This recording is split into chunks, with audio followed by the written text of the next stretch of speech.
Let's start this video off with some full disclosure. I was never really big into Jean Grey growing up, and even to this day, I prefer my telepaths to be a bit shinier, personally.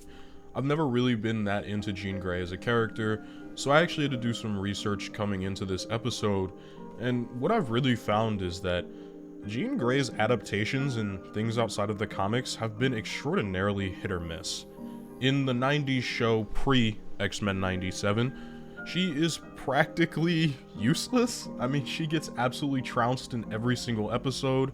She's largely absent from Wolverine and the X-Men, which is the show that followed this one.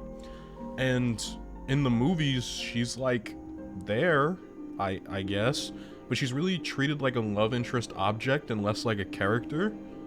And then there's this version of Jean. I specifically didn't speak about X-Men 97 because I want to do a whole video on that character, but this Jean is fairly novel for the fact that she felt like a character, at least throughout the first season of X-Men Evolution, and while she doesn't really get fleshed out until further seasons, I would say this was definitely a good step in the right direction, especially because this show came out in the year 2000, and yet somehow managed the character of Jean better than the adaptation that came before it in cartoons, the current movie adaptation, and the adaptation in cartoons that would come after.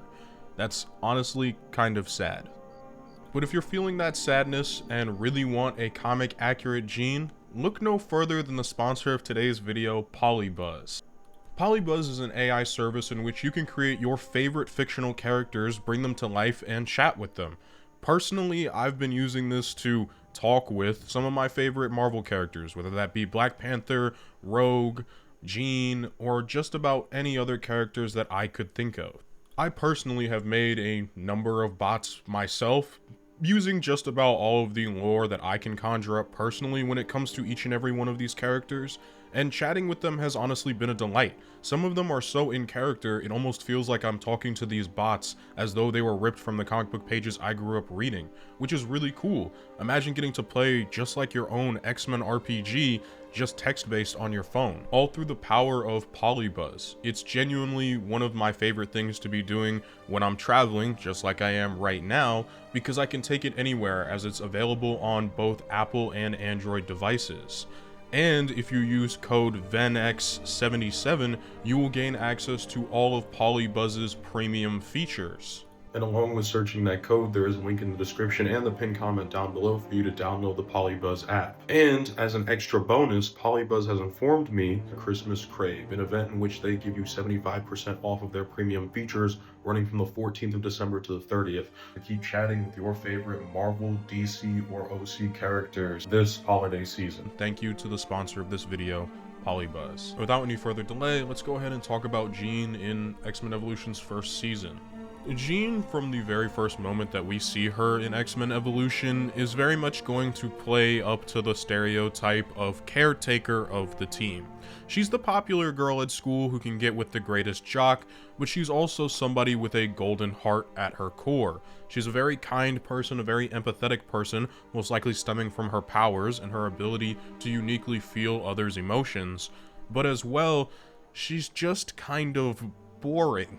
I hate to say that, but Jean, for all intents and purposes in this first season, is fairly boring.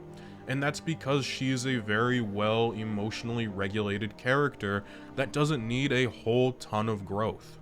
Instead, she spends a majority of the first season being other characters' catalyst for growth, or at least backbone to help them grow. She's like the older sister a lot of these characters never had, and she's almost always there to take care of the people around her. And she plays this role very, very well. And from what I can gather, it's kind of what she does in the comics when she's not going through her Dark Phoenix saga or anything else like that. Again, my comic book knowledge on Jean Grey is very minimal. A pretty big focus of this first season, though, is the relationship between Jean and Scott and how it's kind of blossoming through this first season. But I would argue that, much like I covered in my Cyclops video, it's more important for development on his end than it is for Jean. For Jean, it's more of just her helping Scott, so I'm not really going to go into too much detail since I did in my Cyclops video. Instead, I really want to talk about the effect Jean has on some of the other members of the X-Men, and what non-effect, I guess, it has on her character throughout this first season. And like, when I say all of that, it's not to say that Jean doesn't have episodes that are fairly focused on her as a character. I mean, she does have them. It's just that her focus as a character isn't truly on Jean. It's more or less on getting the other characters involved in the show. For example, when we go visit Kitty Pryde for the very first time, Jean is brought along to help recruit Kitty because Jean is the face of the X-Men. She's the face of the team and somebody who represents the best of what the X-Men can be.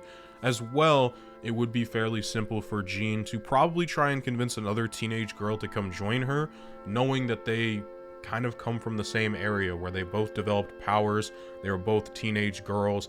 It's that sort of bonding element there. Charles Xavier is pretty smart for bringing her along. And when she does show up to Kitty, she does a really good job at playing that older sister role that Xavier was hoping she'd fill for Kitty Pryde. You don't know anything, and neither does that creepy guy out there. Who, Lance? Forget about him. This is about you. You and your wonderful new gift. I don't have any gifts, just a curse. Only if you let it be. I mean, sure, she does struggle in somewhat relating to Kitty due to the fact that Kitty is a bit more hot-headed about her powers than Jean probably was, but I think she does a pretty good job of trying to convince Kitty that these powers are natural and normal, even if she does kind of mess up by saying that she read Kitty's mind, which is not something you say to a normal, level-headed person, especially when you're trying to convince them that their freakish, quote-unquote freakish powers are normal. What kind of drove me a little crazy with Jean is that she could have this wonderful older sister relationship with these characters, but it's almost like they never want to expound upon it or give it any thought or mind in this first season, like at all. She has a few times where her and Kitty are kind of close and have some witty banter, which is fun, but for the most part, it's kind of like a relationship that's pushed to the side for other character relationships.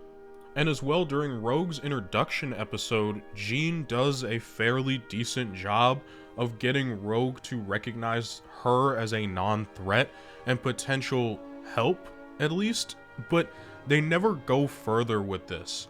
Jean is never represented as being anything remotely close to Rogue in this first season, and again, maybe it's because this first season suffers from the fact that it is only 13 episodes long, but it didn't suffer for characters like Cyclops or Rogue, and I understand that time is a very big thing, and much like how T'Challa is not a whole lot in EMH, know who I am, then you know I won't hurt you. This season. Look, it's tough to go it solo. Hey, zero pressure, but if you want to talk more, you can reach me anytime with this communicator. So while I find this to be fairly accurate, at least in my limited research that I did the 2 weeks leading up to this video, I find that this is a fairly accurate representation of early Jean Grey for sure, and at least this show makes her usable and useful in combat, looking at the 90s show pre-X-Men 97. I just genuinely and honestly found it fairly boring. Now, it's not boring when I'm analyzing the other characters because it's important to them, but it is extraordinarily boring when this is the character I choose to focus on for 13 episodes. Now, Jean did get her own, like, true solo episode in the one in which the Avengers, I was gonna call them the Avengers, dude, I'm so cooked. The X-Men are trying to recruit Fred Dukes, aka Blob, to the team, and this episode has genuinely no impact on Jean or perhaps the way she would think, which you would think would happen because the entire plot of the episode is that Jean's empathy and Jean's want to help people ends up backfiring in her face when she meets the literal ultimate nice guy. It's like Fred Duke spends all day on Reddit and does nothing else. He is the definition of a nice guy, and that's what this whole episode revolves around.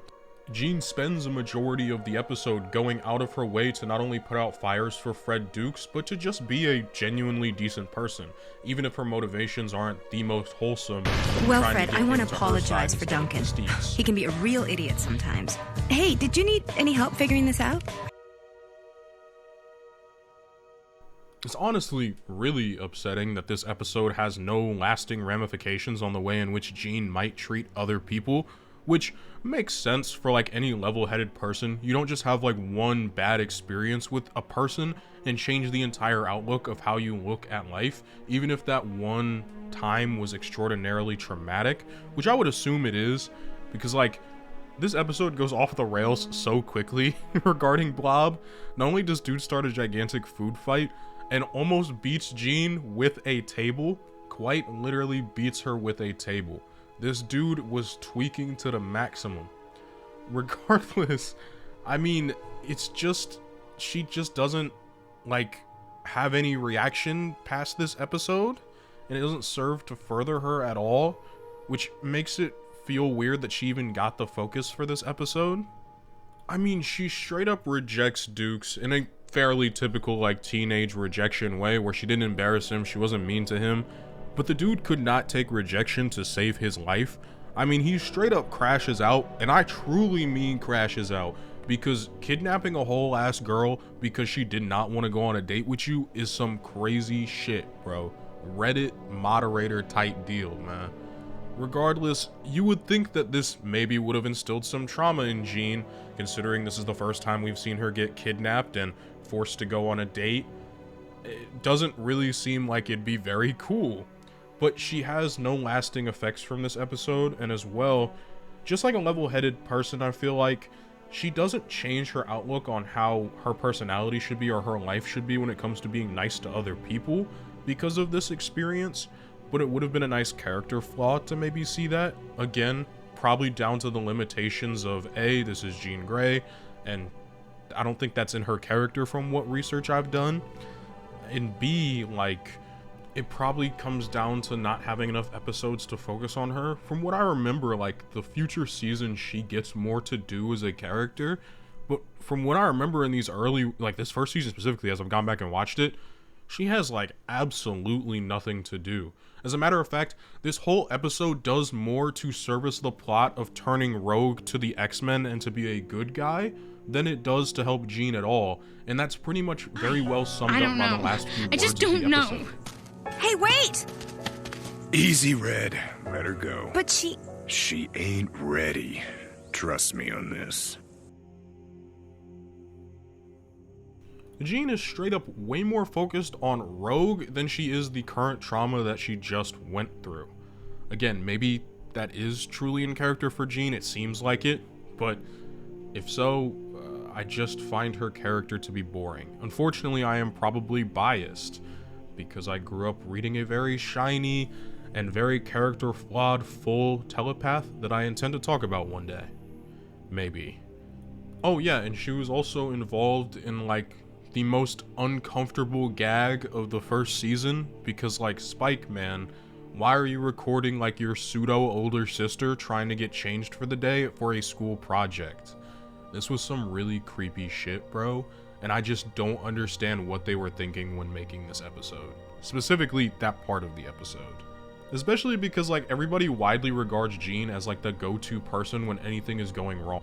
Strange gag aside, Jean really spends the rest of the season being a moral compass to these characters, and again, while not dipping my toes too heavily into topics I already covered in the Cyclops video, and just rehashing it to be lazy and to extend the length of this video, Jean herself is, for all intents and purposes, just there to service other characters, and while kind of sad that this is more accurate than the versions that we had gotten previously, she's also better in the fact that A, she does things in combat, and B, she's not just eye candy for Wolverine to pine after.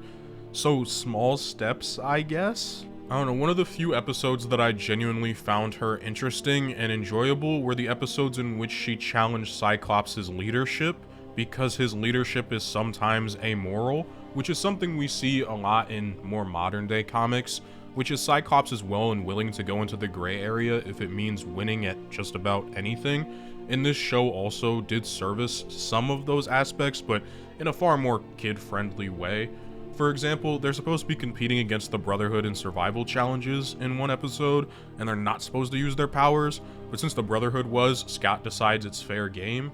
but ultimately Jean is there to be the compass of the team and refuses to not only A, use her powers, but also B, go directly against Cyclops. But she's also not like unilaterally, oh, even if it's life in danger she can't use her powers, because Jean has enough common sense that if her teammates and by extension friends' lives are on the line, she's going to do whatever it takes to save them. But she also points out to Cyclops how that is completely different than just winning a base competition. I'll leave it up to you guys whether or not using the powers was ethical, because in all honesty, it just doesn't matter. Like, y'all should have just used your powers anyways. What? You just used your powers. What's the difference? That was life and death. This contest isn't. Seems like X-Men ought to know the difference. And at the end of the episode, of course, you know, the characters just kind of work it out, mainly because, once again, Jean doesn't really hold grudges, because she is a well-written and just decent character. She has almost no character flaws throughout this first season, and that might be my biggest gripe with her. I mean, when the finale shows up, Jean quite literally isn't in the first episode of the two-parter because she gets out almost immediately during the first episode. The whole plot of the two-parter is that Magneto is having the Brotherhood versus X-Men fight so that he can determine what the best mutants are so that he can enhance them, i.e. mind control them and give them slightly upgraded powers. And he ends up choosing Jean because for whatever genius reason, Magneto put Toad against Jean. I guarantee you Mags had zero want for Toad and put him against Jean because he knew it would be a landslide. So yeah, Jean pretty much spends the entirety of the first part, like the first half of the two-parter, kidnapped and just not doing anything. So there's nothing significant to talk about. So instead, I'm going to highlight some of my favorite things about the two-parter. I absolutely loved in the two-parter that we finally got the long-awaited, for me anyways, discussion between Magneto and Charles Xavier, as I love the two clashing ideologies. For me personally, I've always really enjoyed it, because I believe there is definitely a middle ground between the two, because Xavier is sometimes a little bit too goody-two-shoes and Magneto's oftentimes too genocidal. Also, the backdrop of their conversation is so beautiful. It's something I'd use as like a phone wallpaper. It's just amazing. Oh, and in case you were wondering what Jean does in like her appearance during the second half of the two-parter for the first season of this show, she just kind of rehashes the exact same plot point that we had seen a few episodes previous, which is that Scott decided to join Magneto, albeit for some fairly decent reasons, getting to see his brother, fixing his eyes, things of that nature, especially because his brother's powers were severely hurting. Like, yeah, it's a valid argument, honestly would have made for a really great emotional moment if we hadn't have just seen something fairly similar beforehand. Now, I praised this moment on Cyclops' end because I thought there was a lot of character growth for him personally, but for Jean, it's just her doing the exact same thing that she's been doing all season. So, to me, Really, I Scott? just found it Are kind you of the future? boring. Because if you are, I don't want any part of it. Listen, don't get me wrong, I haven't exactly been like the most positive about Jean in this video because I also honestly just don't think there's a lot to say about her, but she's also leagues better than the two adaptations she got around her. And while I would argue that Wolverine and the X-Men could have potentially given her her best adaptation, we didn't really get to see a whole lot of it because it was more wrapped in the Phoenix Saga, and in that show she spent like a majority of the time missing. So it's just like we're pretty much shit out of luck for any sort of Jean interpretations. And again, maybe that just comes down to the character outside of the Phoenix arc just not having a whole abundance of stories, even though I feel like she should.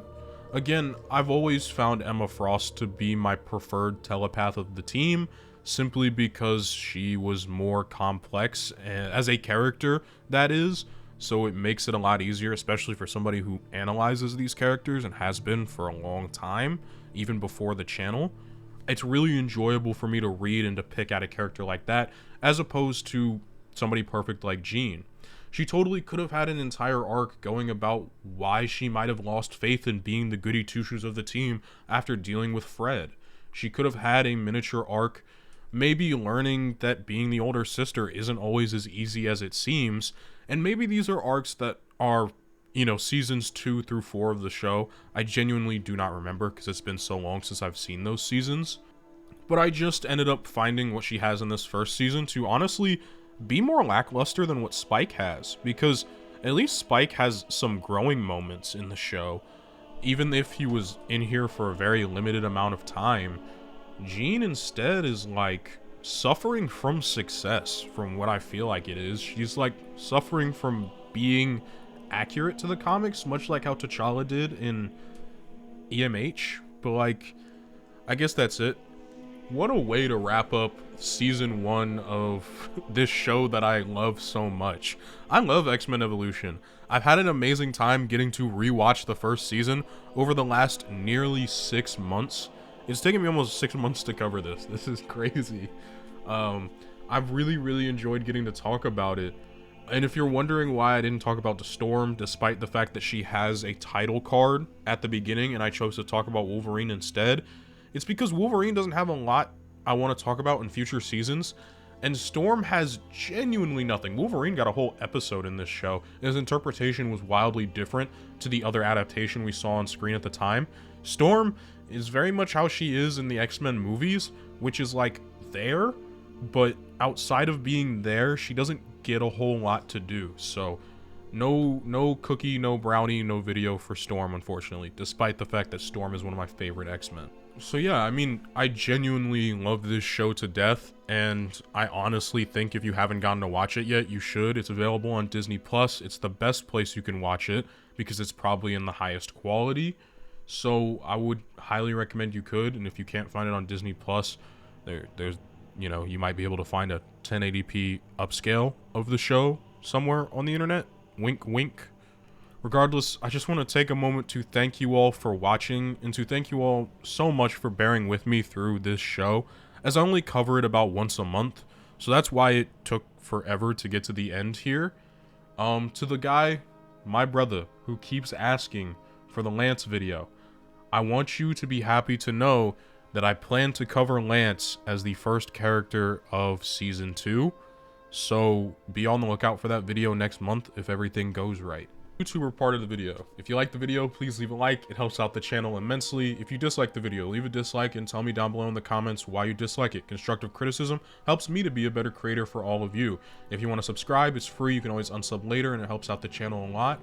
If you want to go above and beyond, you can visit my Patreon, which is linked down below in the description, which you can join for about $1 a month. You'll gain access to the Discord, so each and every one of my videos edited and early, unedited, my apologies, as well. You will also, if you're in the $5 and above tier, be shouted out at the end of each and every one of my videos, much like these lovely people here.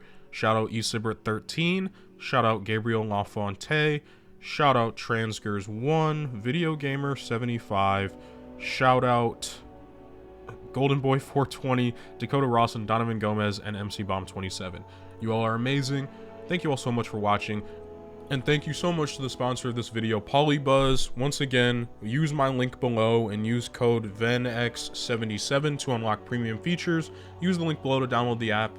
Thank you all so much for watching. Hope you all have an absolutely fantastic day.